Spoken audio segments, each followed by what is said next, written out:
혹시 여러분은 신정론에 대해 들어보신 적이 있습니까? 신정론은 이 세상에 존재하는 악과 고통의 문제로부터 출발합니다. 선하시고 의로우신 하나님이 창조하신 후 통치하시는 세상이 아닙니까? 그렇다면 우리가 아름다운 세상, 행복한 세상을 꿈꿀 수 있겠지요. 하지만 이런 소망과는 달리 우리가 사는 세상에는 온갖 악과 고통이 넘쳐납니다. 누가 보더라도 모순처럼 느껴질 수밖에 없는 현실입니다. 그럼에도 불구하고 우리 하나님은 선하시고 의로우신 분이라고 말할 수 있을까요? 우리가 변함없이 계속 하나님을 신뢰할 수 있을까요? 이런 질문들을 다루는 것이 신정론, 곧 신의 정당성을 주장하는 이론입니다. 그래도 하나님은 선하시고 그래도 하나님은 의로우시다. 믿습니까? 분명 우리 인간의 이성으로는 이해할 수도 설명할 수도 없는 난제, 어려운 문제입니다. 과연 성경이 제시하는 대답은 무엇일까요? 이 모든 현실을 담아내는 그릇이 하나님의 섭리라는 것입니다. 다시 말해 모든 상황 속에서 항상 하나님이 일하신다는 것이지요. 신비하게도 그 결과는 언제나 모든 것이 합력하여 선을 이루는 것입니다. 따라서 악과 고통이 춤추는 세상 속에서도 하나님은 선하시고 의로우신 분입니다. 우리가 할 일은 선하시고 의로우신 하나님을 끝까지 신뢰하는 것입니다. 오늘 우리가 읽은 시편 37편도 하나님의 섭리를 중심 주제로 다룹니다. 시인은 악인 때문에 분노하는 젊은이를 타이르는 지혜자로 등장합니다. 그는 오랜 세월을 살면서 의인과 악인을 관찰합니다. 의인의 인생과 악인의 인생에 대해 그가 내린 결론은 완전히 정반대, 극과 극입니다. 그는 의인이 버림을 당하거나 그의 자손이 결식함을 보질 못합니다. 반면에 악인은 잠시 후에 없어져서 그곳을 자세히 살필지라도 없을 것입니다. 동서고금을 막론하고 악인은 현실과 역사와 현실에서 쉽게 사라지지 않습니다. 제 목양실 서재엔 세상을 움직인 악이란 책이 있습니다. 인류 역사에서 수많은 사람들의 목숨을 앗아간 16명의 악인들에 대한 기록입니다. 대표적인 인물로는 로마 황제인 칼리굴라, 네로, 스탈린, 히틀러, 이디 아민 등등이 있습니다. 오늘날 우리도 TV 뉴스나 또 신문 보도를 통해 엄청난 악인들을 자주 접하지 않습니까? 작년엔 악인전이란 제목의 한국 영화가 상영되기도 합니다. 시인 역시 악인의 큰 세력, 즉 무자비한 악인을 봅니다.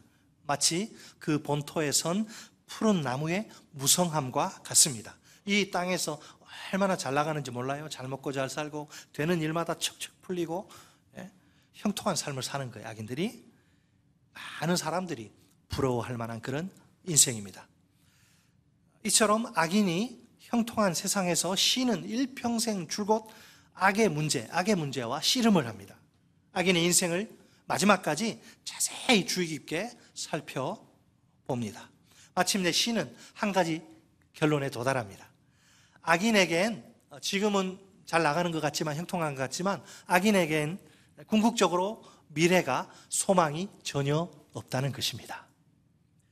오늘 본문 두 파트로 나눠서 우리 살펴보도록 하겠습니다. 따라서 하십니다. 첫째, 악인을 부러워하지 말고 하나님을 의지하라. 누구를 부러워하면 안 돼요? 악인, 그 못된 것들, 악인을 부러워하지 말고 누구를 의지해야 돼요? 하나님을 의지하라. 1절로 9절이에요. 자, 본문 1절은 악한 사람들이 형통하고 성공하는 모습을 소개합니다. 일반적으로 사람들은 그런 모습 보면서 어떻게 반응합니까? 막 시기를 하거나 배 아파하거나 막 화를 내지요. 타락한 인간의 본성 때문에 그렇습니다. 그러나 시인은 악인을 피상적으로 보지 말고 그 악인의 형통을 좀 더 깊고 멀리 보라고 권면합니다. 여기서 악인은 누구죠? 악을 행하는 자들과 또 불의를 행하는 자들로 나타납니다. 그들은 악과 불의를 그냥 가끔 한 번씩 이렇게 하는 게 아니고 악과 불의를 지속적으로, 습관적으로, 의식적으로 행하는 사람들입니다. 지금 시인은 악을 행하는 자들 때문에 불평하지 말라 이렇게 권면하지요. 불평의 이유는 그들의 형통 때문입니다. 잘 나가는 것 때문에 배가 아픈 거죠. 이 불평하다는 동사는 문자적으로 스스로 막 불타다, 스스로 불타다라는 뜻, 속상해하다, 화가 나다라는 의미입니다. 우리식으로 표현하면 속에서 천불이 난다. 속에서 천불이 난다. 그런 정도가 되겠네요. 사실을 말하자면 겉으로 드러난 그 악인의 형통이 그게 전부가 아닙니다. 누구든지 절대로 그들의 겉모습에 빠져서 혹은 현혹되어서 불평을 하면 안 됩니다. 본문 2절이 묘사하는, 폭로하는 악인의 실체를 보세요. 악인은 무엇과 무엇에 비유됩니까? 풀과 채소로 비유됩니다. 악인의 형통이 그리 오래가지 않을 것이라는 점을 가리키죠. 악인들이 아무리 형통을 자랑해도 얼마 못 가 풀처럼 싹 배임을 당하고 말 것입니다. 그러면 우리가 어떻게 악인에 대한 불평과 시기심의 문제를 극복할 수 있을까요? 본문 3절로 4절에 그 문제에 대한 두 가지 처방이 나옵니다. 첫 번째 처방은 어떻게 하라는 거예요? 하나님을 의지하고 선을 행하라는 것입니다. 먼저 인간의 그 힘으로 어찌할 수 없는, 해결할 수 없는 일을 하나님의 손에 맡기라는 뜻입니다. 물론 누구에게 일을 완전히 맡긴다, 이것은 말처럼 그렇게 쉬운 게 아닙니다. 특히 하나님께 맡긴다, 그 대상이 하나님이라고 하면 이게 더 어려워지는데, 하나님께 맡긴다, 이거는요 하나님 눈에 안 보이잖아요. 하나님께 맡긴다는 것은 믿음이 없는 경우엔 이건 무척 어렵습니다. 그 다음에 하나님께 맡기고 그 다음에 뭐 하라? 선을 행하라는 것이죠. 온전한 신앙이란 이처럼 믿음과 선행이 함께 가는 법입니다. 자, 우리가 어떤 경우에라도 악인에 대한 불평과 시기로 인생을 낭비하면 곤란합니다. 그 대신 하나님을 신뢰하고 선을 행하는 삶을 살아야 합니다. 종종 우리는 어떻습니까? 우리가 눈앞에 펼쳐진 그 악을 보느라고 악에 빠져서 정작 봐야 할 선은 놓치기 쉽습니다. 제발 그러지 말라는 거예요. 우리가 집중해야 할 것은 타인의 악이 아니라 나의 선이에요. 나의 선. 내가 선을 행하는 삶을 살기만 하면 됩니다. 솔직히 선을 행하고 살기에도 우리에게 시간이 부족하지 않습니까? 악인에 대해 불평하고 시기할 시간이 어디 있단 말입니까? 이 시점에서 우리 머릿속에 자연스럽게 떠오르는 한 가지 질문이 있습니다. 악은 무엇이고 또 선은 무엇입니까? 당연히 기준이 있어야겠죠. 기준이 중요하죠. 힌트는 사람이 생각하는 악과 악과 선이 아니라 하나님이 생각하시는 악과 선이죠. 악과 선을 지금 이 세상에는 뭐가 악이고 선인지 막 헷갈릴 때가 많아요. 잘 구분이 안 되죠. 그러나 이 악과 선을 정확히 판별하시는 분이 계신데 그분은 위에 계신 오직 하나님. 그 하나님 한 분뿐입니다. 그러니까 이 악과 선이라고 하는 것은 이게 상대적인 개념이 아니라 절대적인 개념입니다. 우리가 붙들어야 할 것은 세상의 기준이 아니고 내 기준도 아니고 하나님의 기준입니다. 기준이 뭐예요? 1.1핵도 더하거나 뺄 수 없는 정확무오한 하나님의 말씀입니다. 곧 기록된 하나님의 말씀인 66권 성경이에요. 성경의 거울 앞에 딱 비춰보면 무엇이 악인지 또 무엇이 선인지 선명하게 드러납니다. 헷갈리지 않아요. 정확하게 드러납니다. 말씀 앞에 나아가면 간단히 말해서, 그럼 이게 좀 간단하게 말하면 성경의 테두리 안에 있는 것은 모두 선이고요, 성경의 범위를 이탈하는 것은 전부 다 악입니다. 성경대로 생각하고 성경대로 말하고 성경대로 판단하고 성경대로 결정하고 성경대로 행동하는 것, 그것이 바로 하나님 앞에서 선을 행하는 삶입니다. 다른 말로 하면 하나님을 기쁘시게 하는 삶입니다. 만일 다른 그 무엇이 성경을 쫓아내고 그 성경을 밀어내고 그 자리를 차지하면 심각한 문제입니다. 그것은 자기애, 곧 자기 자신에 대한 사랑일 수 있습니다.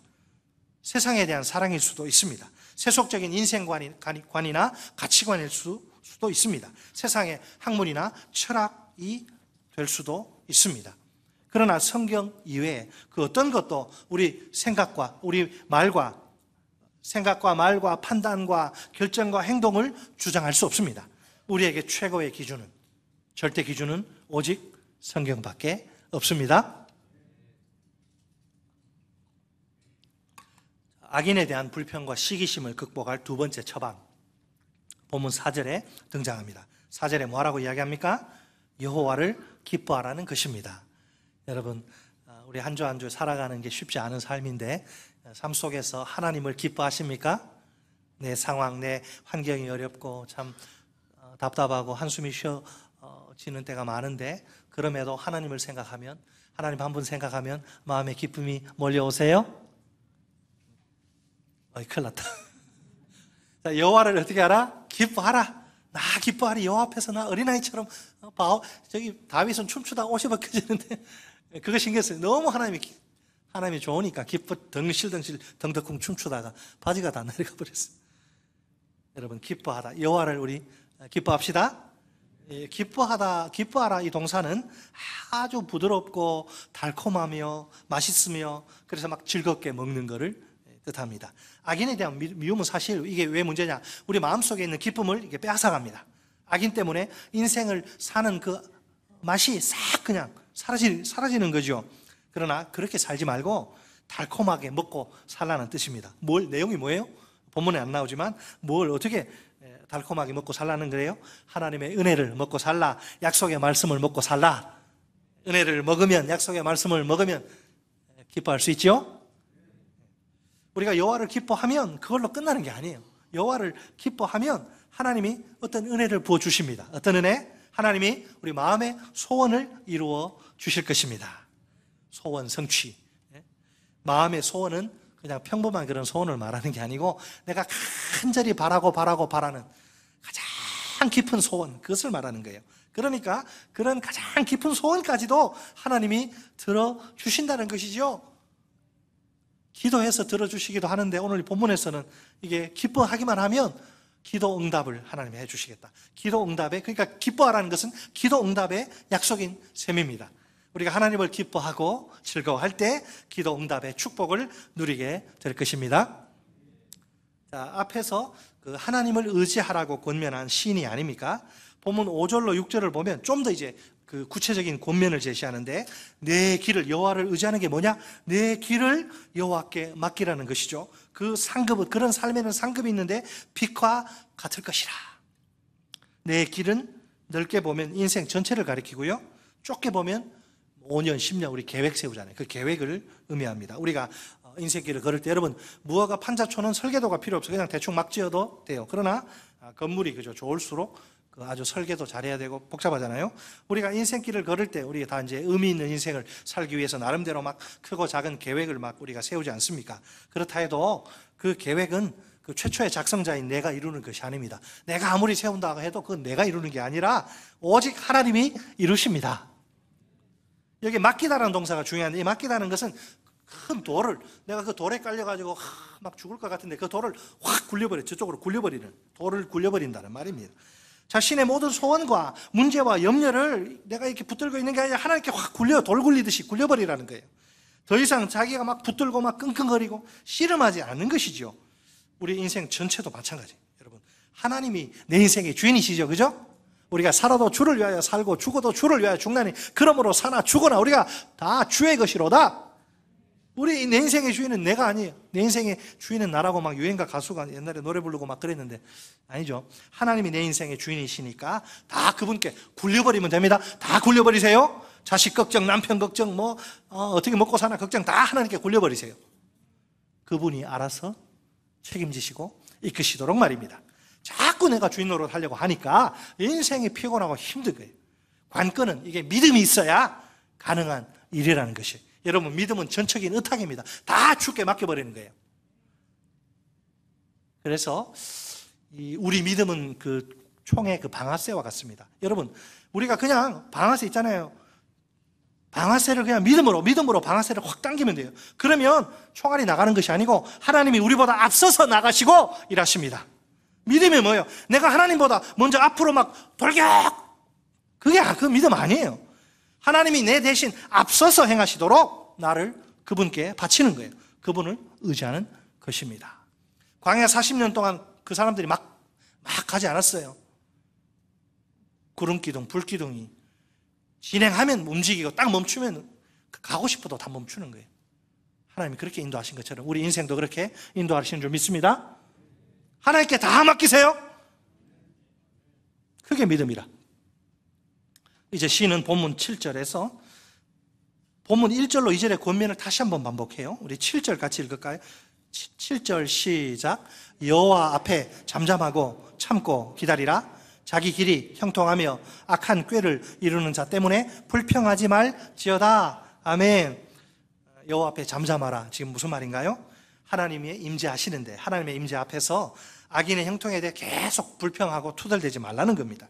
그 대신 침묵하고 조용히 있으라는 것입니다. 이 침묵은 단지 말이 없는 상태가 전부는 아닙니다. 여기에는 휴식, 쉼까지 포함되어 믿음으로 마음의 평안을 지키는 것이지요. 쉼과 고요함은 참고 기다림과 조화를 이룹니다. 여러분, 보통 기다림은 우리에게 쉼을 주지 않습니다. 뭔가 자기 손에 이렇게 확실하게 쥐어져야 그때부터 좀 안심하고 쉼을 누릴 수 있으니까요. 하지만 시편을 보면 기다림과 쉼은 자주 이렇게 함께 붙어서 세트로 나타납니다. 성도인 우리는 인내하며 쉬어야 합니다. 조급하게 굴면 조바심을 내면 될 일도 안 돼요. 그러면 일단 마음의 평안이 깨어지고요, 불안과 근심의 먹구름이 막 때로 몰려옵니다. 그래서 빠른 시일 내에 돈을 벌려고 정상적인 과정과 절차를 거치지 않고 빠른 시일 내에 속된 말로 한 큐에, 당구하는 사람은 한 큐에 뭐다 이런 말 쓰는데, 저는 당구 안 하지만 이제 안 하지만 빠른 시일 내에 한 번에 그냥 다 확 해가지고 성공하려는 생각은 버려야 합니다. 그러면 뭐 어떻게 해야 돼요? 하나님이 그분의 때에 일하실 것을 믿고 잠잠히 인내하며 기다려야 합니다. 그럴 때 모든 불안과 근심이 물러가고 마음의 평안이 찾아옵니다. 비로소 진정한 쉼을 누릴 수 있습니다.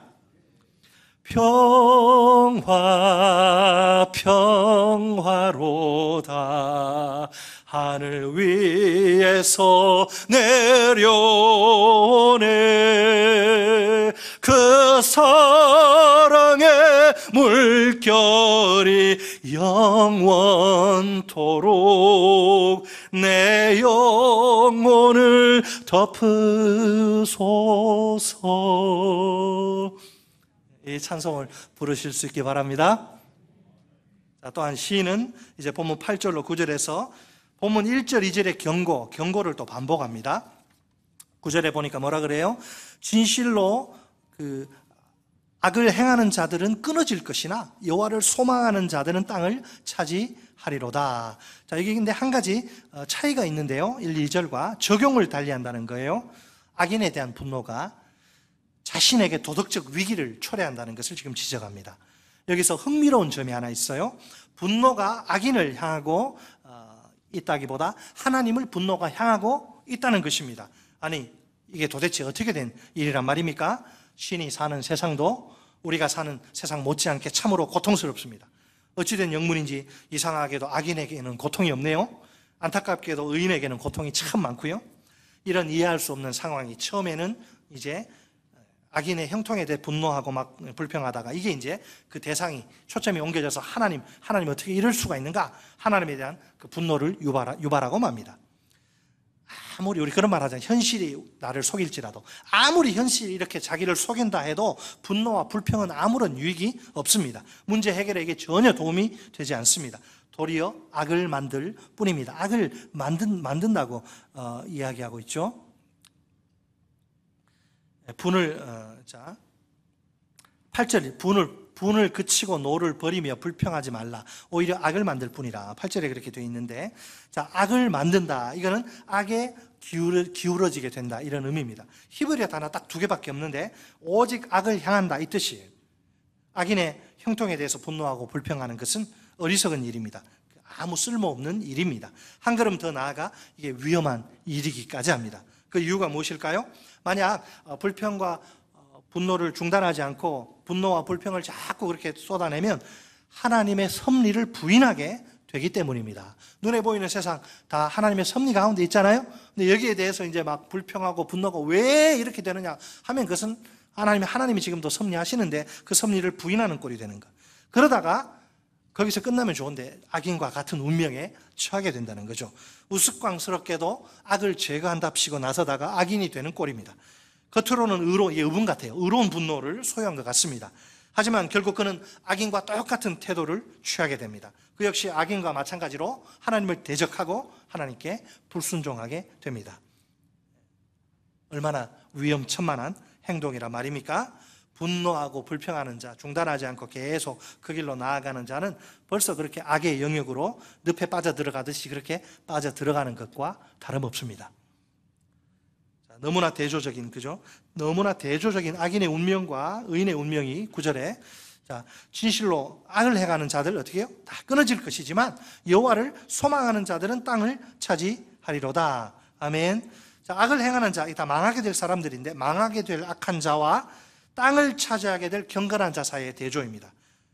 하나님을 섬기지 않는 하나님 없이 사는 열국들이 이스라엘 앞에서 다 끊어지는데 악인도 그처럼 멸망을 당할 것입니다. 여기서 끊어질 것이다, 이 표현에는 언약적인 배경이 들어있습니다. 악인과는 대조적으로 오직 언약 백성 참된 이스라엘이 약속의 땅에서 만족하게 살 것입니다. 그러면 여기서 여호와를 소망하는 자들은 누구입니까? 하나님께 소망을 둔 사람들, 곧 인내하며 기다리는 사람들입니다. 이런 사람들이 결국은 땅을 기업으로 받을 것입니다. 이처럼 시인은 언약의 전통에 뿌리를 내린 상태입니다. 하나님은 경건한 사람에게 약속의 땅을 하사하십니다. 시인이 볼 때 아브라함에게 주신 그 첫 땅의 약속, 그것은 그의 시대에 그냥 유통기한이 거기 끝나는 게 아니고 현재 지금 시인의 시대에도 유효하다, 유통기한이 없는 거죠. 유효하다, 경건한 자들, 의인들에게 유효하게 적용이 되고 또 성취가 된다, 그 말을 하는 거예요. 자, 따라서 하십니다. 둘째, 악인은 사라지고 의인은 땅을 차지할 것이다. 아멘. 자, 오늘 설교 제목이 무엇입니까? 땅을 차지하는 인생, 또 땅에서 끊어지는 인생인데 우리가 악인을 부러워하지 말고 하나님을 의지하자, 그렇게 첫 단락에서 이야기했는데 그 이유가 뭐냐? 오늘 두 번째 단락에 그 이유를 말하기를, 악인은, 너희들 그렇게 부러워하는 악인들 다 사라지고 의인은 땅을 차지할 것이다. 이게 10절부터 31절까지예요. 본문 10절 보세요. 10절 보시면 여기에 없어지리라 이 표현을 반복하는데, 그리고 잠시 후라는 시간적 내용까지 여기 언급합니다. 마치 악인이 순식간에 사라져버릴 것 같은 그런 느낌을 줍니다. 악인의 사라짐이 얼마나 철저한지 모릅니다. 그곳, 즉 악인이 위세를 부리던 장소 가봐도 이제 그를 도무지 찾을 수 없을 것입니다. 그가 살던 흔적 자취까지도 싹 사라질 것입니다. 보면 11절에도 대조가 등장하는데 악인과 겸손한 자 혹은 온유한 자 사이의 대조입니다.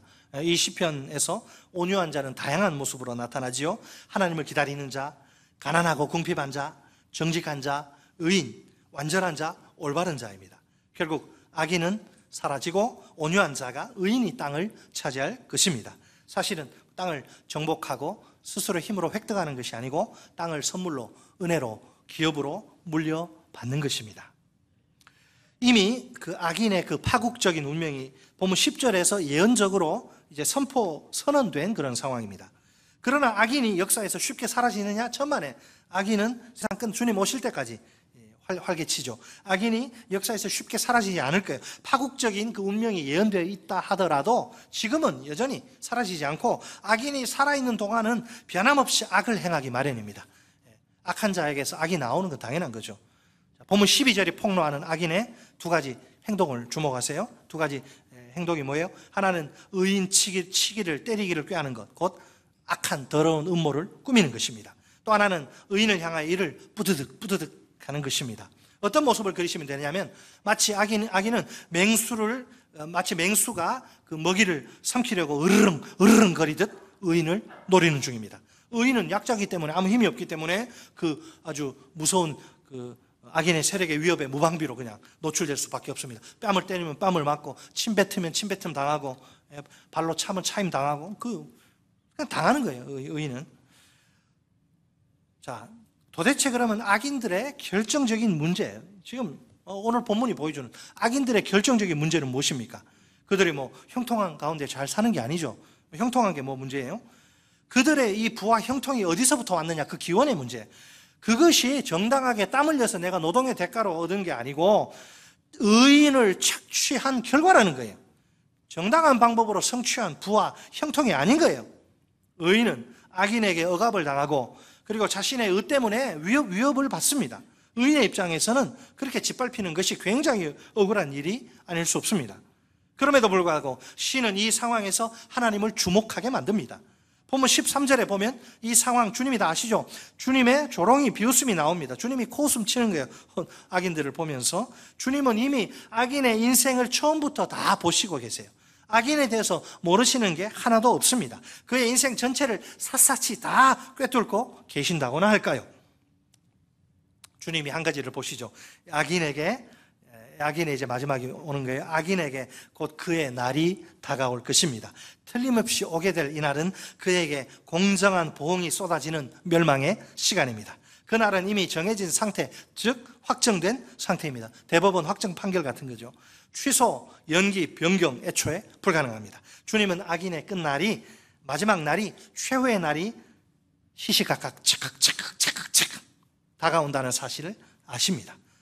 이 세상에 천년 만년 살 수 있는 사람은 단 한 명도 없습니다. 어차피 누구나 한 번 왔다가 한 번 떠나게 되어 있어요. 한 번 죽는 것, 하나님이 이미 정하신 일이기 때문입니다. 죽음, 그것은 인간이라면 그 어느 누구도 피할 수 없는 공통의 운명입니다. 악인이 아무리 이 세상에서 잘 나가도, 형통한 삶을 살아도, 천년 만년 살 것 같아도 꼭 한 번은 죽게 되어 있습니다. 죽음 이외에는 멸망의 심판을 피할 길이 없습니다.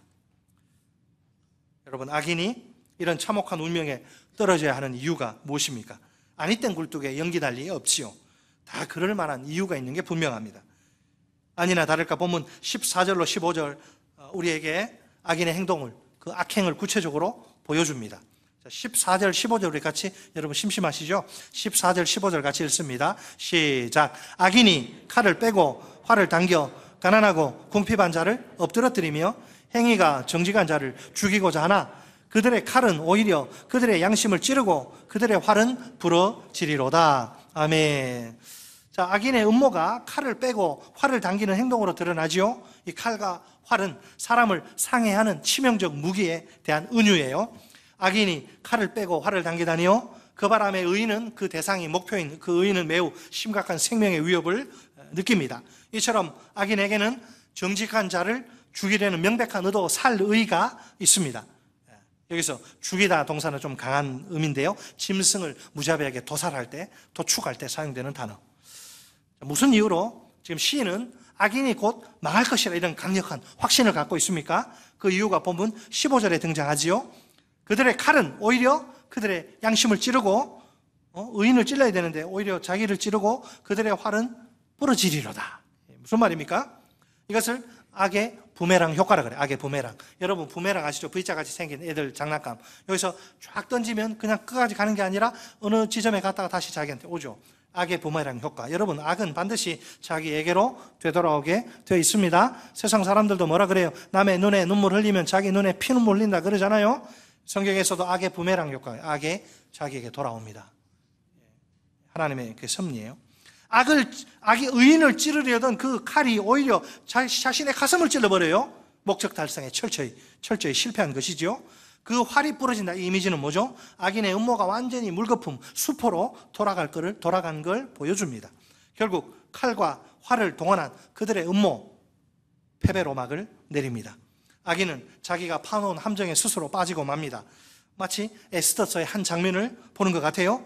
아각 사람 하만이 유대인 모르드게 꼴보기 싫어가지고 저것 때문에 저 인간 때문에 내가 살 수가 없어. 그래서 유대인 모르드게를 죽이려고 음모를 꾸미는데 참 기가 막혀요. 모르드게를 그냥 죽이면 분이 안 풀려.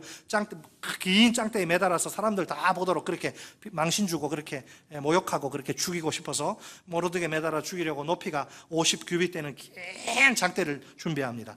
그러나 하나님의 섭리로 통쾌한 반전이 일어나지요. 놀랍게도 모르드게가 아니라 하만 자신이 거기에 매달리게 된 것입니다. 자, 계속해서 이제 시인은 자신의 주장을 뒷받침하기 위해 격언들을 인용을 하는데, 보면 16절, 17절을 통해서 우리가 확인하는 바 지혜 문헌에서 주로 발견되는 격언들이에요. 먼저 16절 두 가지 대조가 나옵니다. 하나는 의인과 악인 사이의 대조입니다. 다른 하나는 적은 소유와 부유함 사이의 대조입니다. 물론 사람들은 의인을 악인보다 좋아하죠. 더 좋아합니다. 하지만 가난을 풍부함보다 더 좋아하지는 않습니다. 누구나 본능적으로 가난보다는 풍부함에 마음이 끌리기 때문이죠. 그런데도 시인의 평가는 다르네요. 의인의 가난이 악인의 많은 재산보다 더 낫다는 것입니다. 그렇다면 진정한 부는 많은 재산이 아닙니다. 의인의 삶의 특징 곧 하나님의 말씀을 붙들고 순종하며 사는 것입니다. 특히 악인의 풍부함은 본문 11절의 풍부함과는 좀 다릅니다. 고통, 소란, 시끄러움이 기본적인 의미인 그런 지금 풍부함인데, 악인의 풍부함, 악인의 그 부는 아주 과시적이고 소란스럽고 비가번쩍하고 막 아주 얼마나 휘황찬란한지 몰라요. 자, 그러니까 시는 여기서 본문 1절 하반절에 그 의인의 시기심을 구체적으로 다루는 거예요. 의인이 악인의 부를 시샘하며 투덜거리지 않습니까? 그러나 부에 대한 올바른 시각을 소유한다면 그 반응은 달라질 수밖에 없습니다. 의인의 적은 소유가 악인의 큰 부요함보다 더 낫습니다. 그 이유는 악과 불법으로 쌓아 올린 부는 오래갈 수 없기 때문입니다. 언젠가 틀림없이 무너지게 되어 있습니다. 또한 정당하게 모은 재산은 기쁨을 주지만 불의로 쌓은 재산은 죄 짓는 데 쓰이기 때문입니다. 따라서 악인에게는 마음의 평안과 만족이 있을 리가 만무합니다. 보면 17절, 여러분, 악인의 권세에는 무서운 파괴력이 있습니다. 부를 얻고 이제 권력을 유지하기 위해서 폭력을 마구 행사하는 것이지요. 보면 그들의 부는 불법적인 방법으로 악행으로 얻은 것입니다. 그러다 보니 악인은 모든 힘을 잘못 사용합니다. 결국 그들의 팔 부러지고 못 쓰게 될 것입니다. 반면에 의인은 다르죠. 악인처럼 무슨 폭력을 행사하지 않을 뿐더러 그렇게 할 필요, 이유조차 없습니다. 왜? 하나님이 의인을 늘 붙드시기 때문입니다. 비록 악인이 의인을 넘어뜨리려 힘차게 팔을 휘두르나 주님의 강한 팔이 의인을 붙들고 있습니다. 그 주님의 붙으심 때문에 악인의 모든 시도는 실패로 끝날 수밖에 없습니다. 그래서 의인은 항상 주님의 붙드시는 은혜로, 은총으로 안전합니다. 본문 20절 보세요. 본문 20절에 따르면 이제 의인의 기업과 악인의 기업이 대조가 되는데, 의인의 기업은 어때요? 영원하지만 악인의 기업은 순식간에 사라질 것입니다. 사실 악인의 멸망은 지혜 문학의 기본적인 전망이에요.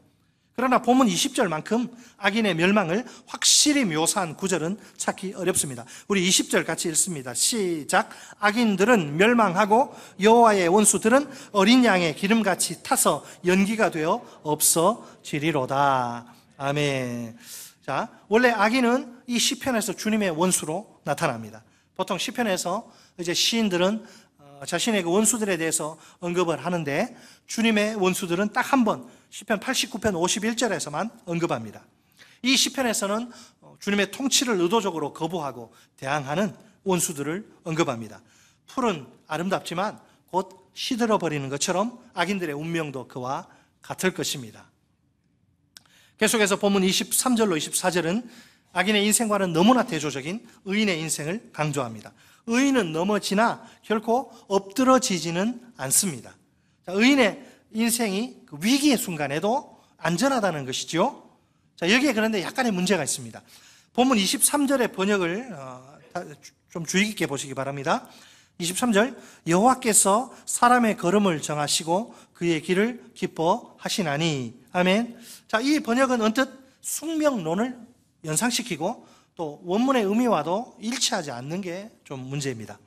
하나님이 우리 인생, 우리 모든 인생의 길을 이미 다 정해버렸다. 너는 누구하고 결혼하고 너는 또 뭐하고 이미 다 정해져 버렸어요. 하나님이 모든 인생의 길을 이제 그게 우리의 어떤 가능성이 없는 거예요. 이미 다 정해졌어요. 프로그래밍 돼가지고 하나님이 단추 누르는 거 딱 따라서 초등학교 4학년 때는 이제 울산으로 또 이사 가고 뭐 그게 다 프로그램 돼. 내가 할 건 없어요. 여호와께서 사람을 걸음을 정하신다. 그런 의미 아니란 거예요. 하나님이 그냥 모든 인생의 길을 컴퓨터 프로그래밍 하듯이 모든 인생의 길을 다 정해버렸다, 그런 의미가 아니에요.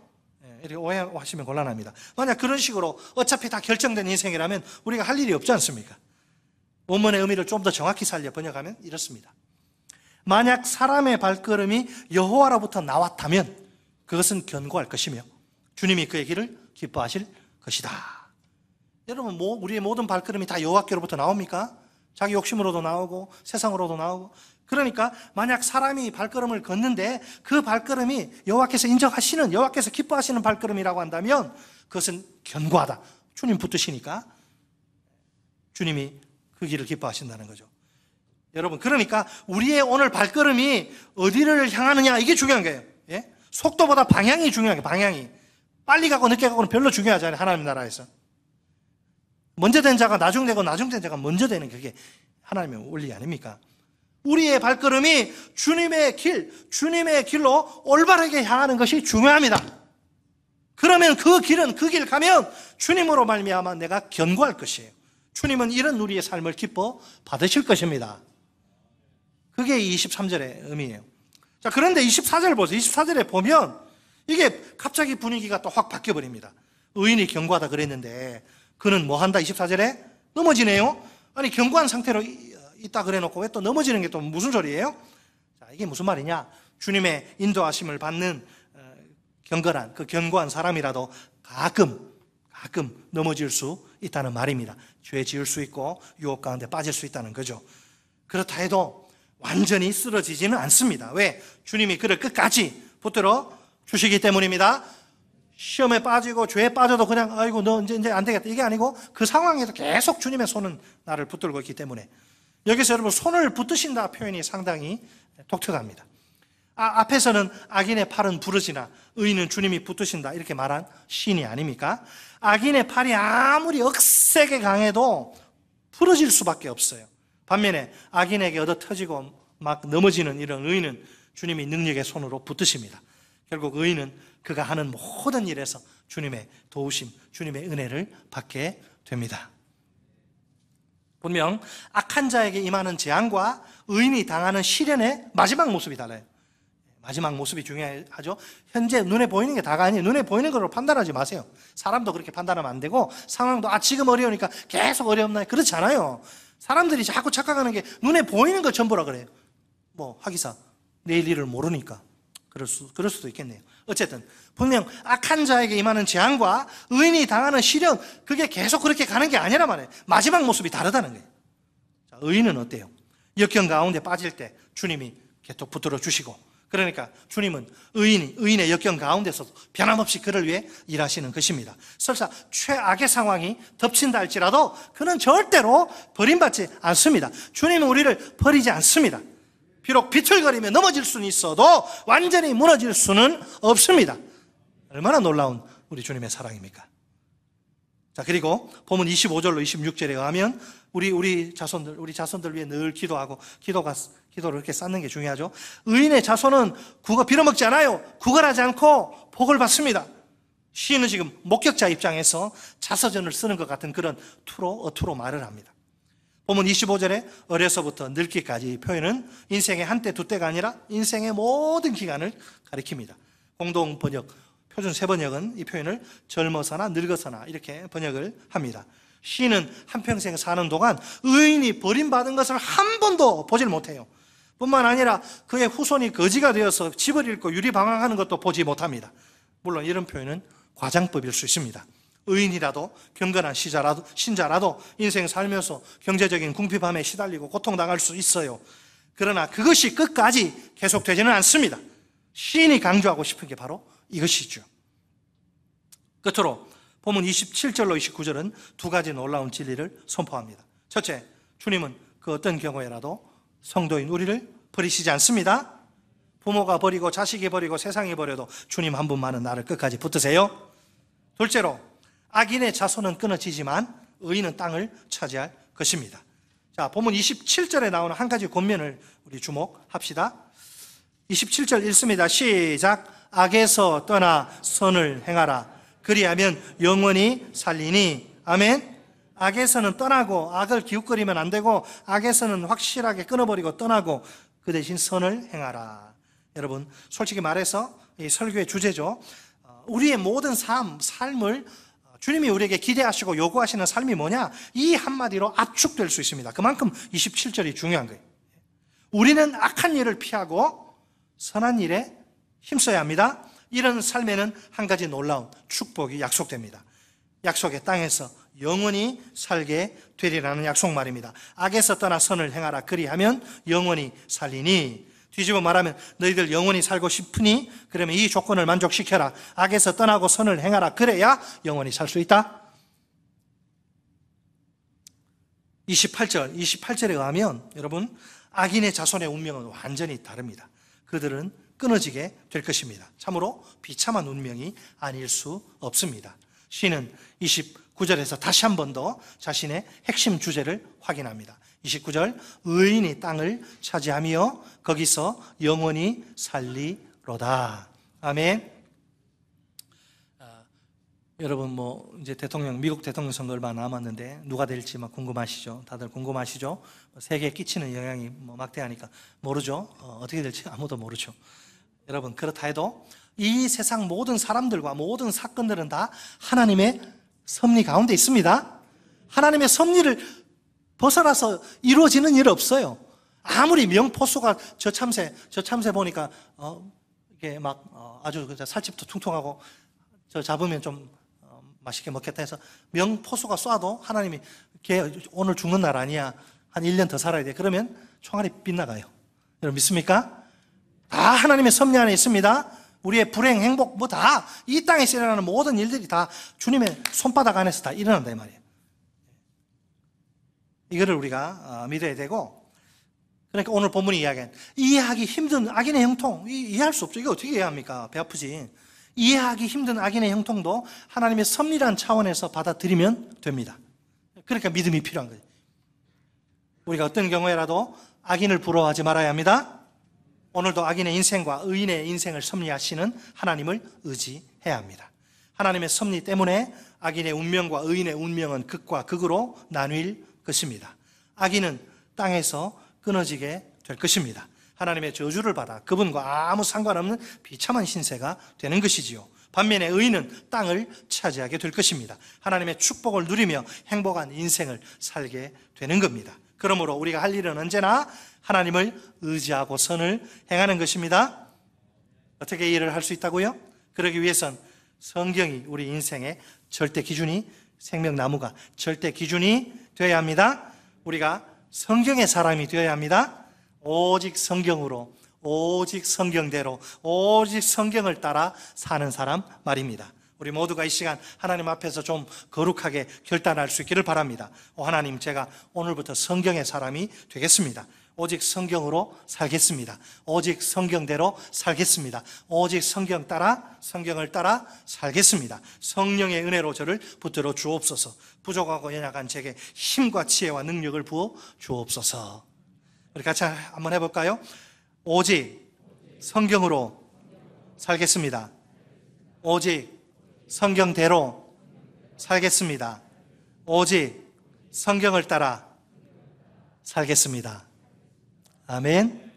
그것이 우리에게 영원한 축복을 보장하는 하나님이 우리에게 요구하시고 원하시고 지금도 그를 위해 우리를 도우시는 그 하나님의 일이라는 것을 기억하고, 우리 모두의 인생의 절대 기준 성경을 우리 인생의 한복판에 세워놓고 오직 성경으로, 오직 성경대로, 오직 성경을 따라 살다 주의 놀라운 축복 영원히 받아 누리며 살 수 있게 되기를 주님의 이름으로 축원합니다.